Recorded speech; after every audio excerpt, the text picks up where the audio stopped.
नमस्कार, सुदर्शन न्यूज में आपका स्वागत है। मैं हूं मुकेश कुमार और आप देख रहे हैं जवाब तो चाहिए। जवाब तो चाहिए में आज हम बात करेंगे कांग्रेस की न्याय यात्रा की, उस न्याय यात्रा की जिसमें कांग्रेस के राजकुमार मुख्यतः 5 बिंदुओं पर फोकस करने की बात कर रहे हैं। भारत के युवाओं को न्याय दिलवाने की बात कर रहे हैं, भागीदारी दिलवाने की बात कर रहे हैं, नारी को न्याय दिलवाने की बात कर रहे हैं, किसान और श्रमिकों को न्याय दिलवाने की बात कर रहे हैं। इन 5 बिंदुओं पर न्याय दिलवाने की बात करते हुए यात्रा की शुरुआत की गई है। लेकिन जब आप कांग्रेस के कार्यकाल, उनके नेताओं के स्टेटमेंट और उनके चुनावी घोषणा पत्र को देखेंगे तो आपको साफ हो जाएगा कि युवाओं का मतलब मुस्लिम युवाओं को न्याय, भागीदारी न्याय का मतलब मुस्लिम आरक्षण और देश के संसाधनों पर पहला अधिकार अल्पसंख्यकों को देना है। नारी न्याय का मतलब 3 तलाक का समर्थन और संपत्ति पर मुस्लिम महिलाओं को अधिकार से वंचित रखना है। तो किसानों और श्रमिकों को न्याय दिलवाने का मतलब उनके खाते में केंद्र सरकार की योजनाओं की जो राशि सीधे पहुंच रही है उसे रोकना है। बिहार में न्याय यात्रा के रूट को देखकर भी साफ हो जाता है कि यात्रा का उद्देश्य देश और समाज को जोड़ना नहीं बल्कि उसे धर्म और मजहब के नाम पर तोड़ना है, बांटना है, एक ग्रीन कॉरिडोर तैयार करना है जहां से तुष्टीकरण की राजनीति को हवा दी जा सके। किशनगंज, पूर्णिया, कटिहार, अररिया ये बिहार के वही इलाके हैं जहां मुस्लिम आबादी 40 से 45% है। ये वही इलाके हैं जहां से सरकारी स्कूलों में शरिया कानून लागू है। ये वही इलाका है जहां ओवैसी की पार्टी के सभी 5 विधायकों ने मुस्लिम एजेंडे पर जीत हासिल की थी। हालांकि बाद में उनमें से 4 विधायकों ने लालू का दामन थाम लिया और यही वो इलाका है जहां से कांग्रेस के एकमात्र सांसद मोहम्मद जावेद ने मुस्लिम वोटरों के बूते जीत हासिल की है। बांग्लादेश की सीमा से सटे इस इलाके में बांग्लादेशी और रोहिंग्याओं की घुसपैठ आम बात है। एक तरफ कांग्रेस शासित राज्यों में कर्नाटक की बात मैं कर रहा हूं कि कर्नाटक में बजरंगबली के 108 फीट ऊंचे भगवा ध्वज को सिर्फ इसलिए उतार दिया जाता है क्योंकि यह भगवा ध्वज मुस्लिमों को पसंद नहीं। पिछले दिनों जब राजस्थान में कांग्रेस की सरकार थी तब राजस्थान के आमागढ़ के किले से भी 108 फीट ऊंचे भगवा ध्वज को न सिर्फ उतार दिया गया था बल्कि उसे फाड़कर उसका अपमान भी किया गया था। और कांग्रेस के जो आला कमान थे यहां पे जो अभी न्याय यात्रा निकाल रहे हैं उनकी तरफ से किसी भी तरीके का कोई भी स्टेटमेंट नहीं आया था। एक तरफ भगवे का अपमान और दूसरी तरफ हरे झंडे के तले न्याय की बात करना, देश और समाज को बांटना है, उसे तोड़ना है और सामाजिक ताने बाने को बिगाड़ना है। आज अपने प्रोग्राम में हम चर्चा करेंगे कि क्या कांग्रेस की न्याय यात्रा का उद्देश्य समाज को बांटना है, क्या कांग्रेस की न्याय यात्रा का उद्देश्य मुस्लिमों का तुष्टीकरण है और क्या बहुसंख्यकों की भावनाओं का अपमान कर समाज को न्याय दिलवाया जा सकता है। करेंगे चर्चा और चर्चा के लिए हमारे साथ कुछ मेहमान हैं, उनके साथ चर्चा करेंगे, उनका परिचय करवाएंगे और उसके बाद चर्चा की शुरुआत करेंगे। लेकिन उससे पहले एक छोटी सी रिपोर्ट हमने तैयार की है इस न्याय यात्रा पे, खासतौर पर जो ग्रीन कॉरिडोर से यात्रा निकल रही है न्याय की, उस पर हमने एक रिपोर्ट तैयार की है। पहले उस रिपोर्ट को देखते हैं, उसके बाद मेहमानों से परिचय कराएंगे और चर्चा की शुरुआत करेंगे।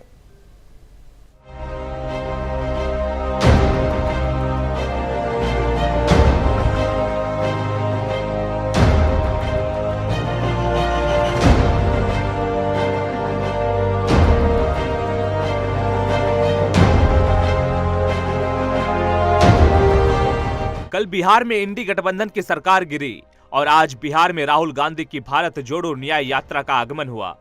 एक ऐसी यात्रा जिस पर सिर्फ बिहार की उस भीड़ में जाने का आरोप लगता है जहां हिंदुत्व और देश विरोधी ताकतें शामिल हैं। जरा भारत जोड़ो न्याय यात्रा की वेबसाइट पर जाइए, वहां बिहार में होने वाले इस कार्यक्रम की शेड्यूल देखिए।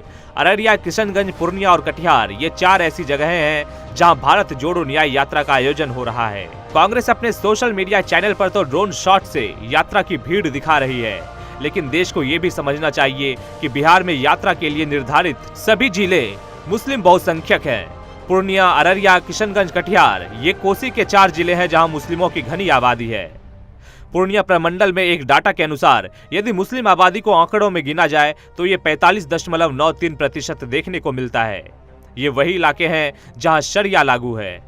इससे पहले कन्याकुमारी से कश्मीर तक निकाली गई भारत जोड़ो यात्रा का भी देश और हिंदू विरोधी गतिविधियों का अपना अलग ही इतिहास रहा है, जहां कैथोलिक पादरी द्वारा हिंदू देवी का अपमान करना, सर्जिकल स्ट्राइक का सबूत मांगना, यात्रा में पाकिस्तान जिंदाबाद के नारे लगना, वीर सावरकर को देशद्रोही कहने जैसे मामले शामिल हैं। ये वही कांग्रेस है जो अपने शासित राज्यों में कहीं हनुमान जी की 108 फीट ऊंचा झंडा उतरवाती है तो कभी श्रीराम का अपमान करती है। हाल ही में प्राण प्रतिष्ठा से पहले कांग्रेसियों द्वारा श्रीराम को अपमानित करने वाले बयानों को इकट्ठा किया जाए तो एक पूरी फिल्म की सीरीज बन सकती है। ऐसे में भगवा में हिंदू से नफरत करते हुए कांग्रेस का न्याय यात्रा के लिए मुस्लिम बहुल इलाका यानी कि ग्रीन कॉरिडोर को चुनना साफ साफ तुष्टीकरण की राजनीति दर्शाता है। Bureau report, Sudarshan news.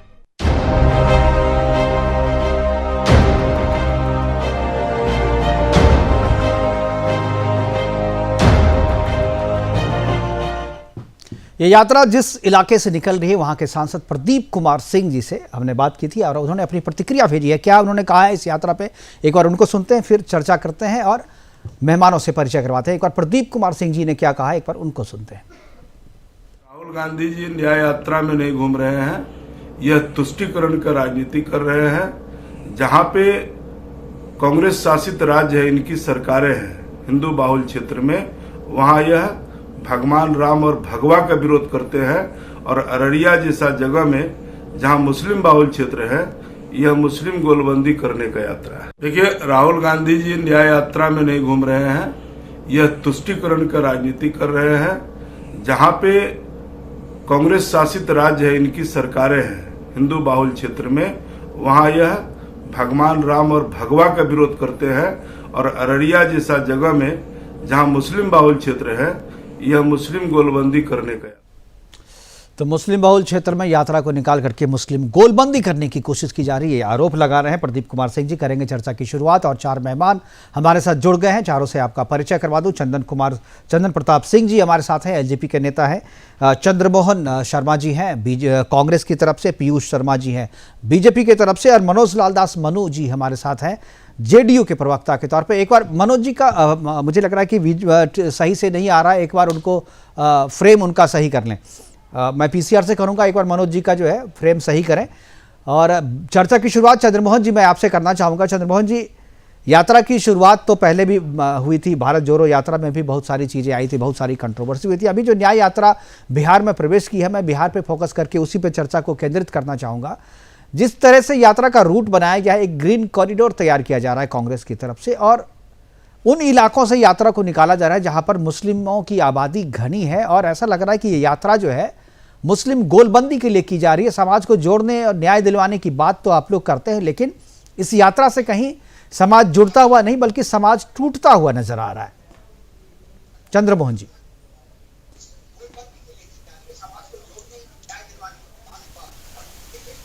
Chandramohan जी, आवाज आ रही है क्या आपको? चंद्रमोहन जी को शायद आवाज नहीं आ रही है। मैं बीजेपी के पास जाना चाहूंगा, पीयूष जी के पास। पीयूष जी, अगर आपको आवाज मिल रही है तो मैं चाहूंगा कि आप अपनी प्रतिक्रिया दें कि क्या जिस तरीके से इलाके का चयन किया गया है बिहार में, जहां से यात्रा प्रवेश कर रही है और जहां से यात्रा निकल रही है, पूरी तरीके से एक ग्रीन कॉरिडोर तैयार किया जा रहा है कांग्रेस की तरफ से बिहार के भीतर में, और एक तुष्टीकरण की राजनीति को हवा देती नजर आ रही है यह न्याय यात्रा, क्या कहेंगे आप? बिल्कुल मुकेश जी, जिस तरह से कांग्रेस की न्याय यात्रा बिहार में आई है राहुल गांधी जी के द्वारा, वह एक प्रकार से निसंदेह बिहार वासियों को यह कहने में तनिक भी संदेह नहीं है कि यह मुस्लिम तुष्टीकरण की राजनीति को सफल करने के लिए, देखिए कांग्रेस की यह शुरू से रणनीति रही है। कांग्रेस की बुनियाद कहां से हुई है, इसको देखने की आवश्यकता है। कांग्रेस की बुनियाद, कांग्रेस की स्थापना अंग्रेजों को प्रश्रय देना और अंग्रेजों को मजबूत करने के लिए ही कांग्रेस की स्थापना हुई थी। जब कांग्रेस के आप इतिहास को देखने का काम करें तो उसका इतिहास साफ झलकता है। इतिहास के पन्नों में कांग्रेस का इतिहास स्पष्ट है कि कांग्रेस की स्थापना ही उसी के लिए हुई थी। ईस्ट इंडिया कंपनी, अंग्रेजों को प्रश्रय देने के लिए, अंग्रेजों को सुरक्षा देने के लिए। तो देखिए, कांग्रेस देश में एक ऐसी पार्टी है जो 60 वर्षों तक देश में रह करके अपने तुष्टीकरण की राजनीति को सफल कर और देश में शासन करने का काम की है। अब जब देश में 2014 के बाद देश के प्रधानमंत्री आदरणीय नरेंद्र मोदी जी आए हैं, तो इनकी सारी करतूतें बंद हो चुकी हैं। तो अब एक न्याय यात्रा का नाम देकर के राहुल गांधी जी द्वारा देश के कई अन्य राज्यों में, उन राज्यों में जहां जहां मुस्लिम बाहुल्य क्षेत्र है, ये जम्मू कश्मीर गए। देखिए, मैंने आपको ये इन्होंने कहा था कि जम्मू कश्मीर में जब धारा 370 समाप्त होगी तो खून की नदियां बहेगी। क्या हुआ?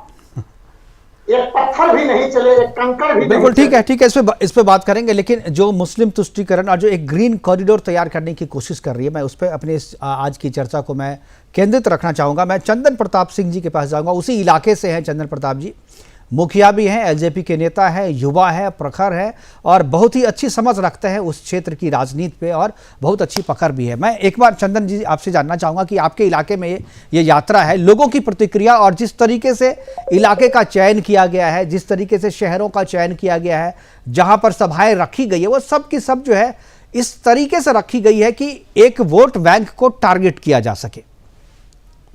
चंदन जी। देखिए मुकेश जी, बहुत बहुत धन्यवाद। मैं आपके चैनल को, आज बहुत अच्छी डिस्कशन आपके चैनल के माध्यम से हो रही जी। हम लोग सीमांचल क्षेत्र से आते हैं, मैं खुद पूर्णिया का हूं। आदरणीय राहुल जी का यात्रा पूर्णिया में आने वाला है।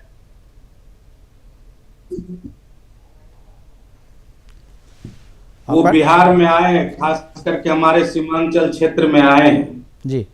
अब यहाँ के हिंदू नहीं, मुस्लिम भी, जो हमारे देश की राजनीति है, जो दिशा है, जो लोगों ने महसूस किया 2019 की चुनाव में भी, ये लगता है इस यात्रा से 2000 बना पाएंगे, तो ये इनका सपना है। कारण आज तक हमारे पुरखों ने, हम लोग जब छोटे छोटे थे, हमने देखा कि कांग्रेस पार्टी जिंदाबाद करते रहे और हम लोगों की, हमारे क्षेत्र की जो हालत निरंतर खराब रही। और आदरणीय यशस्वी प्रधानमंत्री नरेंद्र भाई मोदी के नेतृत्व में जो एनडीए की सरकार है, जो हमारे युवा नेता चिराग पासवान जी की जो सोच है गरीबों के प्रति, तो यहाँ पे किसी तरह का तुष्टीकरण चलने वाला नहीं है। मैं कारण यहाँ एक पंचायत का मुखिया हूं, मैं मुखिया संघ का, पूरे भारतवर्ष का मुखिया संघ का वरिष्ठ उपाध्यक्ष हूं। और हम लोगों ने देखा, खास करके मैं अपने क्षेत्र की बात करता हूं, मैं पूर्णिया, किशनगंज, अररिया, कटिहार, पिछले 2019 में इनको एक सीट मिली थी। आज मेरे यहाँ पूर्णिया लोकसभा में 7 विधानसभा है, जिसपे 2 पे जदयू, चाहे धमधा हो, रुपौली हो, पूर्णिया में बीजेपी, बनमनखी में बीजेपी और अमोर और बायसी में AIMI। 2 इनके जो विधायक थे वो बाद में आरजेडी में गए। और इस लोकसभा सीट में इस बार कुछ भी नहीं होने वाला है। पूर्णिया में लोगों का, पूर्णिया के लोगों का वोट बिल्कुल एनडीए के तरफ है और एनडीए का ही झंडा, परचम फहरेगा। बिल्कुल एनडीए का ही परचम फहरेगा। लेकिन जिस तरीके से जो वोटर हैं उनको गोलबंदी की जा रही है, उनका एक तरीके से एक खास वोट बैंक को जो है टारगेट करने की कोशिश की जा रही है। चंद्रमोहन जी, आपको अगर आवाज़ मिल रही है तो मैं आपसे ये सवाल पूछ रहा हूँ कि आखिर क्यों न्याय यात्रा के नाम पर ऐसी यात्रा निकाली जा रही है जो समाज को जोड़ने की जगह समाज को तोड़ रहा है, समाज के एक वर्ग को टारगेट कर रहा है। और ऐसा लग रहा है कि ये यात्रा जो है कांग्रेस ने जानबूझकर उन इलाकों से निकाली है जहां पर उनके वोट बैंक हैं। फिर इस तरीके से की यात्रा से समाज को संदेश क्या देना चाहती है कांग्रेस? मुकेश जी, आप एक अच्छे और बड़े पत्रकार हैं। आज आपका टाइटल और आपकी डिबेट का जो सारांश आप बताते जा रहे थे, उस पर मुझे बड़ी हंसी आ रही थी। और आपकी क्या मजबूरी रही होगी, लेकिन जिसकी भी जो मजबूरी रही वो इंगित और समझ भी आती है।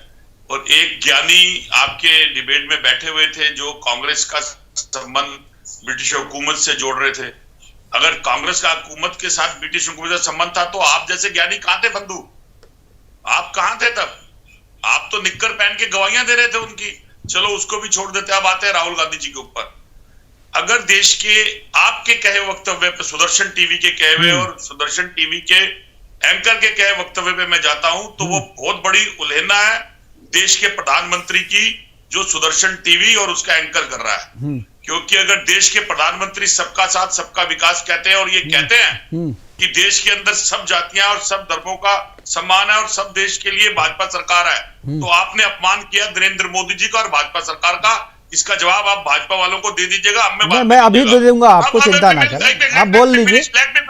Let me finish. उसके बाद अब प्रश्न आता है, ठीक है आपकी मजबूरी रही होगी, आप प्रश्न उठा सकते हैं।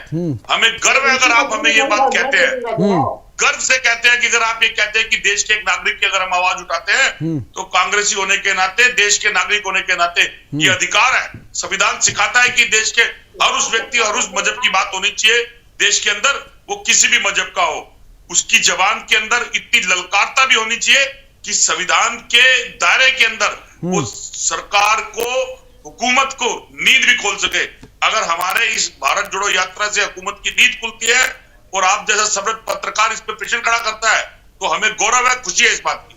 अब पूछिए क्या पूछना चाहते हैं। मैं कह रहा हूं, आपने जो मुझ पे इल्जाम लगाया मैं उसका जवाब देता हूं कि आपने कहा कि मैं ये कहने के लिए नरेंद्र मोदी जी की आलोचना कर रहा हूं, जो सबका साथ सबका विकास। मैं तो वही कह रहा हूं, जो सबका साथ सबका विकास कहाँ हो रहा है? पूर्णिया में कहाँ हो रहा है? अररिया में कहाँ हो रहा है? किशनगंज में?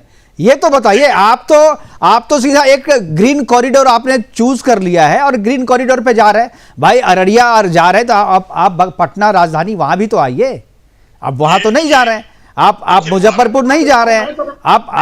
आपने जो चयन किया है, हम तो उस पर ये कह रहे हैं ना, वो तो आप उल्टा मुझ पे कह रहे हैं। मैं भी तो यही कह रहा हूं, सबका साथ सबका विकास क्यों नहीं कर रही है कांग्रेस? वो क्यों सिर्फ मुस्लिमों को टारगेट कर रही है? क्यों समाज को बांटने की कोशिश कर रही है? मैं तो यही कह रहा हूं कि चिंता कर रहा हूं मैं।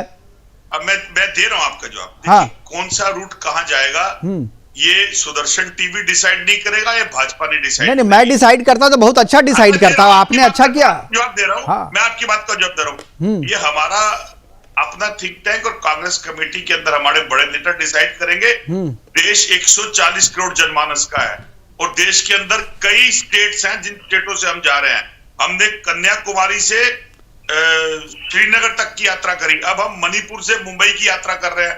तो अगर एक देश का नागरिक, एक देश का नेता राहुल गांधी अगर यात्रा कर रहा है पैदल, तो आप बचे हुए एरिया में आप कर लीजिए, आप राय दे दीजिए ना मोदी जी को। ठीक है, मैं वही तो कह रहा हूं कि आपका जो आपकी पार्टी के जो थिंक टैंक है, मैं तो वही, देखिए चंद्रमोहन जी, जो मैं कह रहा हूं आप बिल्कुल वही कह रहे हैं। उठाने के एक कदम चल के देखिए आप।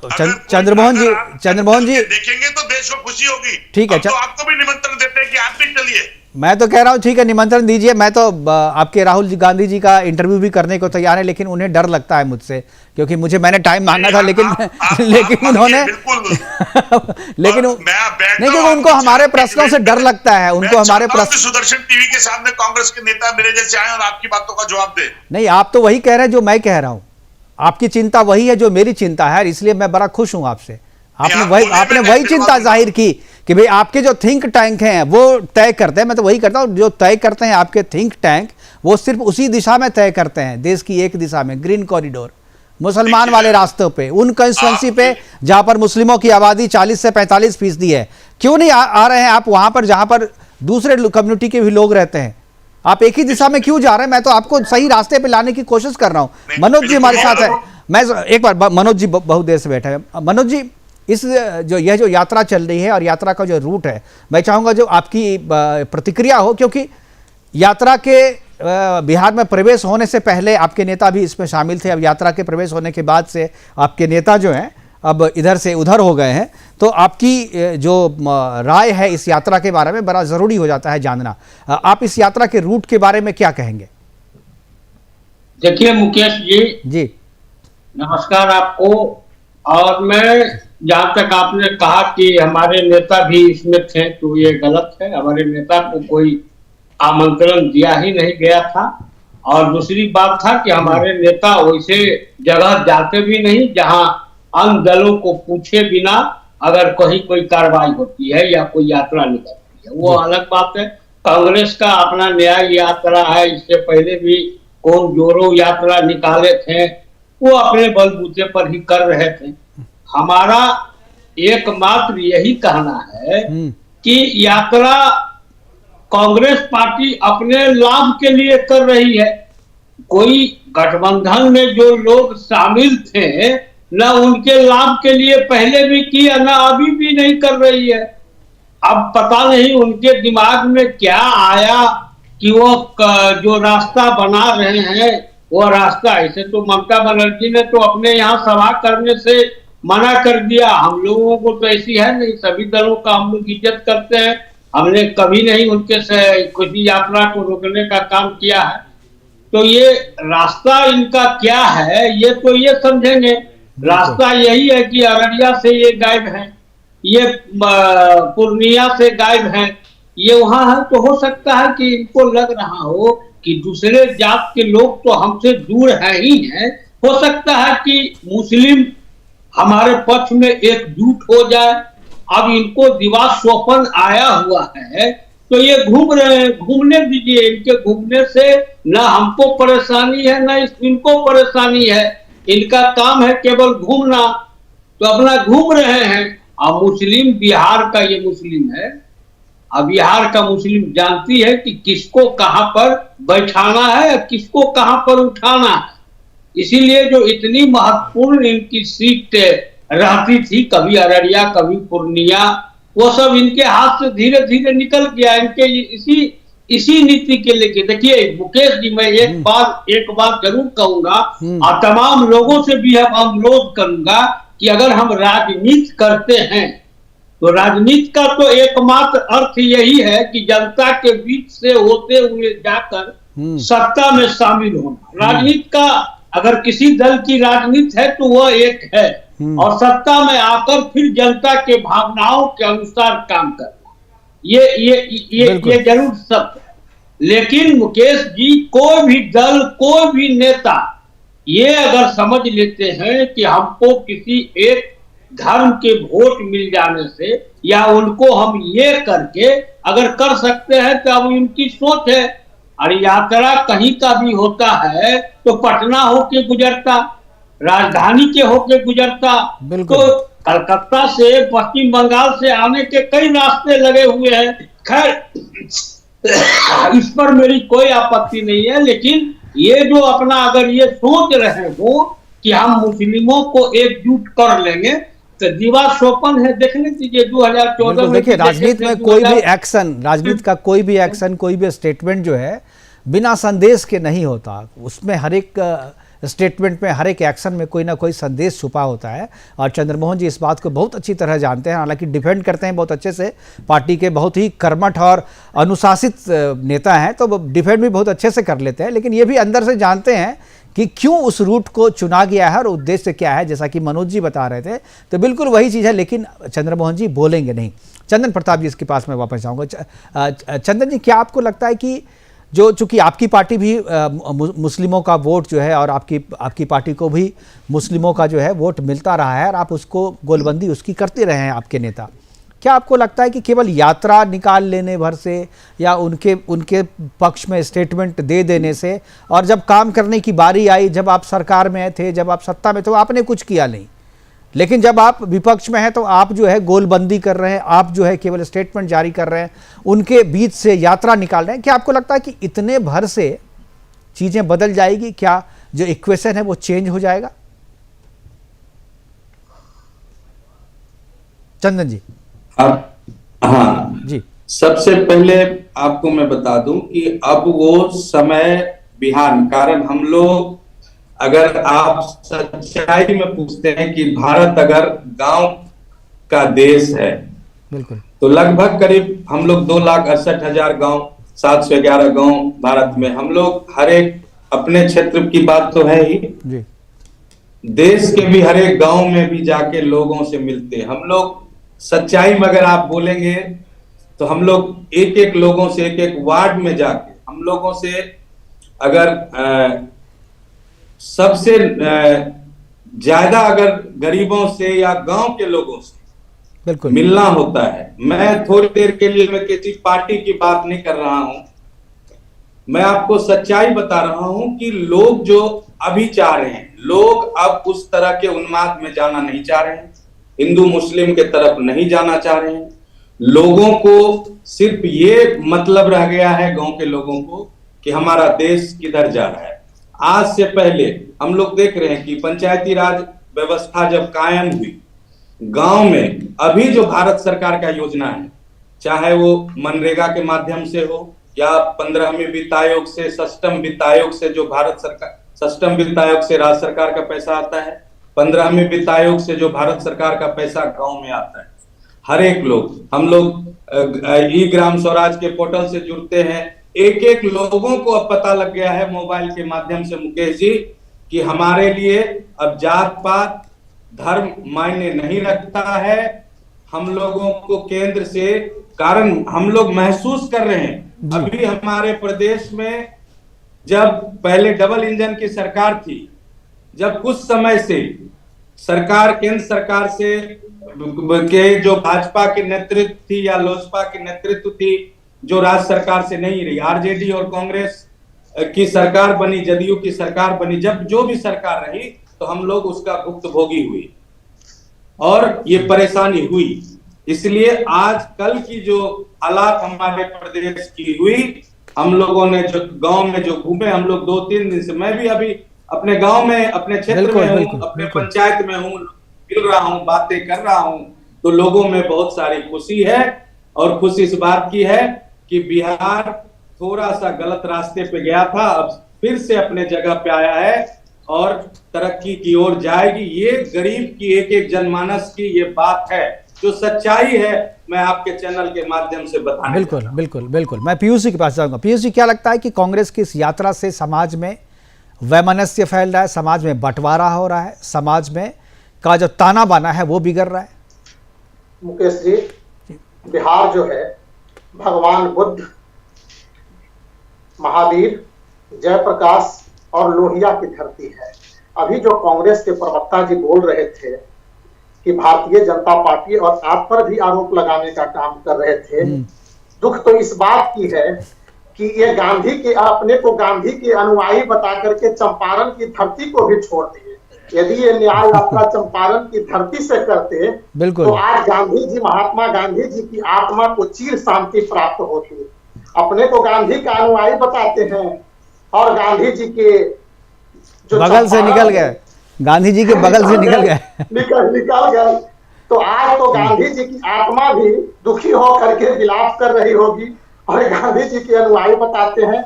मुकेश जी, मैं आपको स्पष्ट बताना चाहता हूँ, बिहार भगवान बुद्ध, महावीर, जयप्रकाश और लोहिया की धरती है। इनके तुष्टीकरण की राजनीति को बिहार की 13 करोड़ जनता कभी सफल नहीं होने देगी।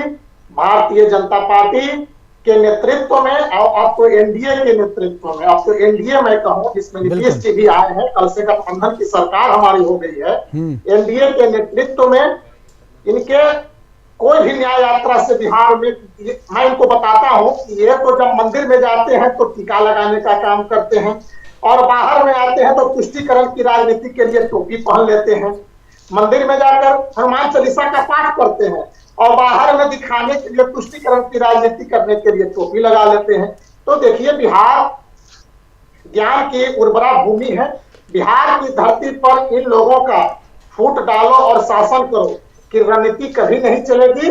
भारतीय जनता पार्टी, एनडीए उसके लिए मजबूती से तैयार है। ठीक है। और आने वाला लोकसभा चुनाव में बिहार की 13 करोड़ जनता इनकी तुष्टीकरण की राजनीति को तार तार करने का काम करेगी। जी जी, चंद्रमोहन जी बोलना चाह रहे हैं। जी चंद्रमोहन जी। देखिए, बड़ा हंसी आती है जब एक ऐसी पार्टी के नेता और प्रवक्ता जो बहुत मजबूत पार्टी बोलते हैं अपने आप को, और मजबूत पार्टी के नेता की पार्टी बोलते हैं, जो 400 के पार की बात भी करते हैं और माथा किसके आगे टेक देते हैं, उसके जिसको खुद देश के प्रधानमंत्री भरी महिलाओं की सभा के अंदर उनके कहे हुए अपमानित शब्दों चिल्ला चिल्ला के महिलाओं से कहते हैं, और उन्हीं के गृह मंत्री जो कहते हैं दरवाजे बंद हो गए हैं, और उन्हीं की महिला मंत्री एमएलसी रो के कहती है कि किस अपमानित शब्द के साथ मुख्यमंत्री ने सदन में बोला, मैं लज्जा से तार तार हो गई। अरे कुछ तो उल्लू भर पानी हाथ में रख लो तो निर्लज्जता कम हो। अब विषय पे आ जाते हैं, तुम्हारे विषय पे कहे हुए बात पे। 400 पे पार तो तब जाओगे जब आप विदेशों में जाके टोपी पहन लोगे और कहोगे भाजपा का मंदिर में जाना भाईजान और विपक्ष का जाना मस्जिद या किसी के पास जाना मुसलमान।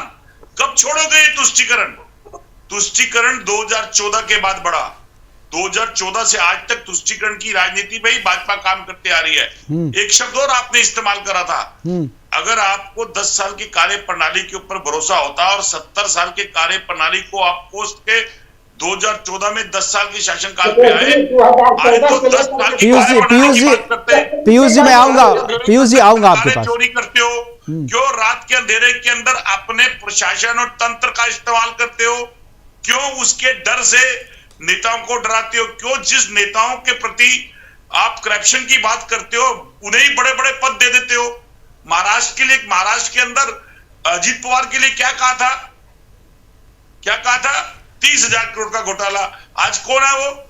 डिप्टी चीफ मिनिस्टर है नीतीश कुमार जी के लिए। मैंने आपसे बोल दिया, यानी कि मीठा मीठा गप गप कड़वा कड़वा थू थू। सबसे ज्यादा तुष्टीकरण आज 2014 के बाद देश में जो बढ़ा है वो भाजपा के आरण से बढ़ा है। और भाजपा ने सत्ता के लालच के अंदर सिद्धांतहीन, राष्ट्रहीन और मर्यादाहीन राजनीति करी है। अगर अपने बलबूते पे राजनीति करी होती तो सबसे बड़ी पार्टी अपने एथिक्स और अपने नियम कायदे से चुनाव की तरफ आगे जाती। लेकिन आप राहुल गांधी जी के उन बढ़ते हुए मुद्दों को, जिसके अंदर 5 न्याय, युवा का न्याय, नारी का न्याय, कृषि का न्याय और उद्यमी का न्याय, जो 5 न्याय आपने 10 साल से इग्नोर करे हैं, जो राहुल गांधी की न्याय यात्रा के अंदर देश के जनमानस से आपसे पूछने जा रहे हैं, उससे डरते हैं आप। ठीक है सर, प्रचार कर लिया। अब आप जरा सा पीयूष जी को भी सुन लीजिए, पीयूष जी जवाब देना चाह रहे हैं। पीयूष जी देखिए, अभी जो कांग्रेस के प्रवक्ता कर रहे थे, मैं इनसे पूछना चाहता हूं कि महिलाओं का सम्मान कांग्रेस कहां से, कांग्रेस की उत्पत्ति में कहां है? महिलाओं का सम्मान कांग्रेस कब से करना सीखी है?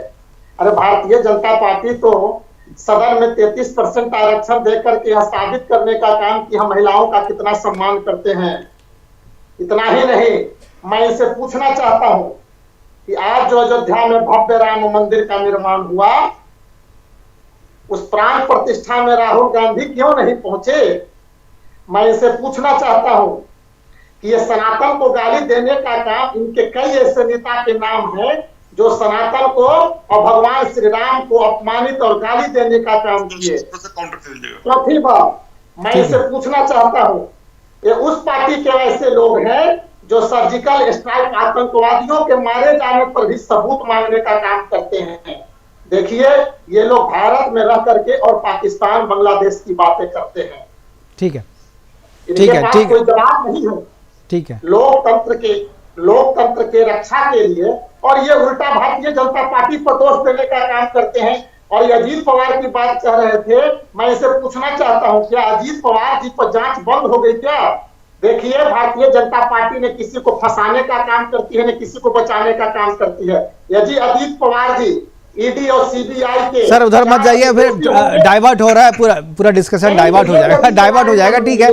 ठीक है चंद्रमोहन जी आप बोलिए, उसके बाद मनोज जी के पास जाऊंगा। चंद्रमोहन जी, ठीक है चंद्रमोहन जी जवाब दीजिए। मेरे भाई ने सनातनियों की बात करी, तो सनातनियों का अपमान भाजपा ने करा और उसके अंदर आदि शंकराचार्यों के द्वारा बनाए गए 4 मठ शंकराचार्यों के ना पहुंचने के बाद जिस तय सिस्टम को इग्नोर करा, वो आपने हिंदू सनातन की आस्था, सुन लीजिए पीयूष जी बीच में नहीं, पीयूष जी प्लीज बीच में नहीं, मैं सुन रहा था आपकी बात। जी बोलिए चंद्रमोहन जी। जिन 4 हम 5 सनातनी हिंदू बैठे हैं आपकी डिबेट के अंदर, मेरी आस्था अगर भगवान के प्रति है तो मुझे उसको मुजाहरा करने की जरूरत नहीं है। जो तमाशा आप करते हैं वो आपको मुबारक। और मंदिर में जाने के लिए मुझे किसी के निमंत्रण की जरूरत नहीं है। राम मेरे मन में कण कण के अंदर है, उसकी मुझे किसी तरह का मुजाहरा करने की जरूरत नहीं है। मंदिर बना कोर्ट के नियम से बना, मेरा मरण, मेरा अंत और आपका सबका अंत वो हिंदू रीति रिवाज से हर सनातनी का होता है, उसको आप विरोध नहीं कर सकते। ठीक है चंद्रमोहन जी, जो भाजपा में रहे वो हिंदू, जो विपक्ष की किसी पार्टी में रहे वो हिंदू नहीं, ये आप देते हैं सनातन की परिभाषा। नहीं तो आप जरा एक चीज बताइए। ठीक चंद्रमोहन जी मैं आपको मानता हूं कि आप हिंदू हैं, लेकिन जरा ये बताइए कि अभी जब राजस्थान में आपकी सरकार थी तो वहां पर आमागढ़ में भगवा को फाड़ दिया गया उठा करके। अभी कल की बात है, कर्नाटक में 108 फीट हनुमान जी के जो भगवा ध्वज था उसको उतार दिया गया। क्यों उतार दिया गया? कांग्रेस की सरकार जब नहीं थी वहां पे तो वो भगवा ध्वज अच्छा था। अब कांग्रेस की सरकार आ गई तो भगवा ध्वज आपको अच्छा नहीं लग रहा है। तो जिस तरीके के कार्य आप करते हैं उसी के हिसाब से लोग बोलेंगे ना कि मुकेश जी, अगर देश के अंदर इस वातावरण के अंदर मेरे देश के नागरिक भगवा लेके जाएं और एक धर्म के लोग उसका ऊपर पत्थर चढ़ाएं, और अगर भगवा लेके कुछ लोग जाएं और चर्च के ऊपर भगवा लहराएं, ये हिंदुस्तान देश की जनता को नहीं चाहिए। ऐसा हिंदुस्तान ये चंद भाजपा। अरे चंद्रमोहन जी, आपको तब घटना का पता नहीं है, घटना का पता नहीं है। वो ध्वज काफी पहले से लगा हुआ था। वो ध्वज ऐसा नहीं कि आज लगाया गया था। वो ध्वज कोई ऐसा नहीं था कि आज लगाया गया था। और ये चीजें तो बिहार में भी हुई थी। मैं मनोज जी से ये स्पष्टीकरण देना नहीं है, मैंने आपकी बात का जवाब दिया है। अगर देश में सब कुछ ठीक है तो एक मजहब का, मेरे देश का अगर सनातनी झंडा लेके जाता है तो उस पे पत्थर क्यों बरसाए जाते हैं? जवाब दे भाजपा। और अगर एक मजहब वो जवाब तो आपको देना चाहिए ना, क्योंकि वो कांग्रेस वो तो कांग्रेस रूल जितने भी स्टेट है वहां पे हो रहा है ना।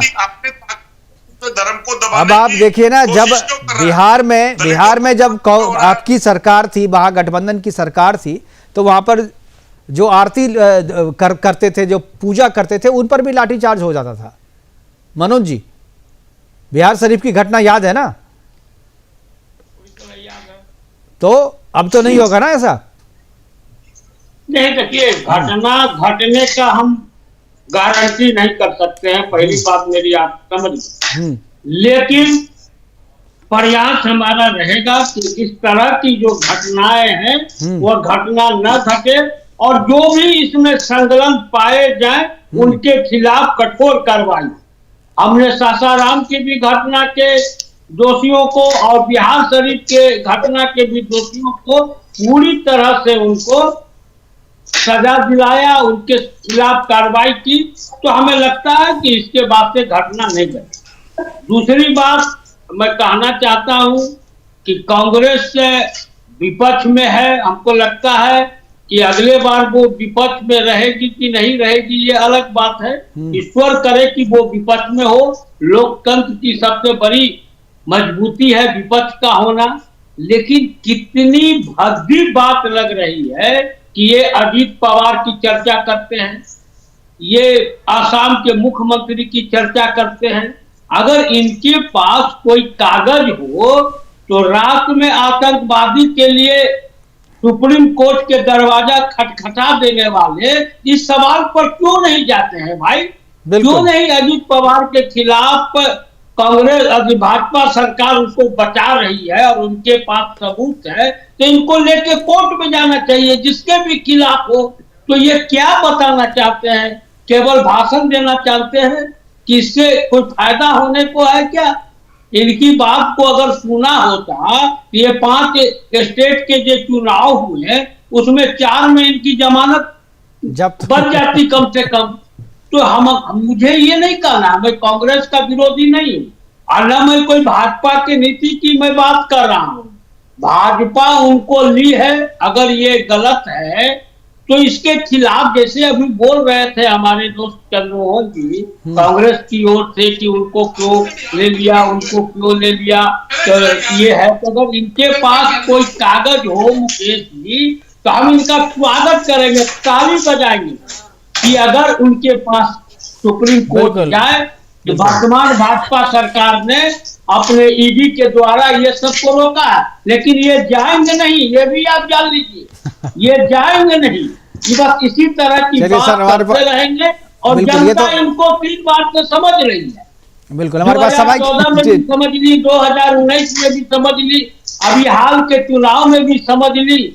इसीलिए अब इनका प्रोपगंडा है, ये अगर बोल रहे हैं तो हम इनको नहीं रोकेंगे, लेकिन हम हाथ जोड़ के इनसे प्रार्थना करेंगे। हम भी चाहते हैं कि भ्रष्टाचार न हो।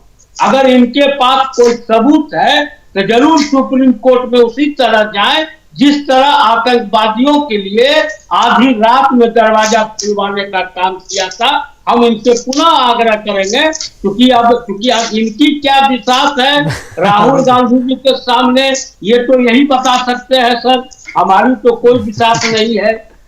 ठीक है, हमारे पास समय की कमी है। चंद्रमोहन जी आखिरी का जवाब देना चाहें तो। आतंकवादी के लिए आधी रात में इनके बब्बर शेर लोग सुप्रीम कोर्ट के दरवाजा खटखटाने का काम किया था, कम से कम दिन में ही ये काम किया। जी चंद्रमोहन जी, देखिए मौसम भी इतनी जल्दी रंग नहीं बदलता जितनी जल्दी मेरे मित्र ने रंग बदल दिया, और शायद भूल गए कि उनके खुद के नेता नीतीश कुमार जी ने बहुत सारे प्रश्न इस विषय पे उठाए थे, तो आपने अपने ही गाल पे खुद तमाचा मार डाला और उन पुराने उन्होंने तो अपना करेक्शन कर लिया सर, उन्होंने करेक्शन कर लिया। कितने प्रश्न उठाए थे इस विषय के ऊपर, तो जब कभी देखें मैं उस समय भी मुकेश जी को याद होगा, मैं उस समय भी बोला था कि हमारे कांग्रेस के साथी मजबूत है, इन मामलों को लेकर सुप्रीम कोर्ट में जाओ, सबसे बड़ी पार्टी है। मुकेश जी को याद होगा, आप लोग को तो कुछ याद रखने की जरूरत ही नहीं है। जो आदमी चलिए हमारे पास समय की कमी है। मैं आखिरी कमेंट पीयूष जी से एक बार आखिरी कमेंट जी ठीक है सर, मनोज जी आखिरी कमेंट मैं पीयूष जी से लेना चाहूंगा जी। देखिए मुकेश जी, जो भी कांग्रेस बिहार जैसे ज्ञान की धरती पर अपनी तुष्टीकरण की राजनीति के लिए यह कार्य कर रही है, यह हम लोग भारतीय जनता पार्टी के लोग, एनडीए के लोग इसको सफल नहीं होने देंगे और बिहार की जनता इसका मुंहतोड़ जवाब देगी। क्योंकि बिहार ज्ञान और उर्वरा की भूमि है। बिहार की धरती पर आज तक मैं इनसे पूछना चाहता हूं कि कांग्रेस शासित राज्य में और भारतीय जनता पार्टी शासित राज्य में, और कांग्रेस के 60 वर्षों के शासनकाल में और भारतीय जनता पार्टी के 14 से लेकर के 2024 10 वर्षों के शासनकाल में यदि सबसे अधिक दंगे हुए हैं तो वह कांग्रेस के शासनकाल में। ठीक है सर, फिर हम लोग डाइवर्ट कर रहे हैं। आखिरी हमारे पास समय की कमी है, प्रोग्राम को वाइंड अप करना है। मैं चंदन जी के पास जाऊंगा आखिरी कमेंट के लिए। चंदन जी, इस यात्रा पे आखिरी कमेंट। देखिए मैं चंद्रमोहन शर्मा जी हैं, मैं उनका बहुत इज्जत करता हूं, कांग्रेस के वरिष्ठ नेता हैं, लेकिन मैं साफ शब्दों में ये कहना चाहूंगा कि सीमांचल की धरती 2019 का जो मूड था उससे भी बड़ा मूड एनडीए के पक्ष में है, और आदरणीय चिराग जी के सहयोग से और यशस्वी प्रधानमंत्री जी फिर से बिहार में एनडीए की सरकार बनेगी और नरेंद्र भाई मोदी को सीमांचल क्षेत्र से पूरा मजबूती से उनको वोट मिलेगा और यहाँ से एनडीए के सांसद जीत के जाएंगे। बिल्कुल, थैंक यू हमारे साथ जुड़ने के लिए। चंदन जी आपका, और चंद्रमोहन जी आपका, पीयूष जी आपका और मनोज लाल दास जी आपका बहुत बहुत धन्यवाद। आप जुड़े और आप अपनी बातें हमारे साथ साझा की। लेकिन भगवा से नफरत करने वाली पार्टी जिस तरीके से बिहार में न्याय यात्रा के नाम पर एक ग्रीन कॉरिडोर का निर्माण कर रही है और जिन रास्तों का चयन किया जा रहा है, जिन पड़ाव पे प्रोग्राम किए जा रहे हैं, उससे साफ लगता है कि न्याय यात्रा का मकसद जो है वो समाज को जोड़ना नहीं, समाज को न्याय दिलवाना नहीं, बल्कि एक समूह विशेष, एक संप्रदाय विशेष को न्याय दिलवाना और समाज को जोड़ना नहीं बल्कि समाज को तोड़ना है। फिलहाल आज के लिए इतना ही, दीजिए इजाजत, नमस्कार।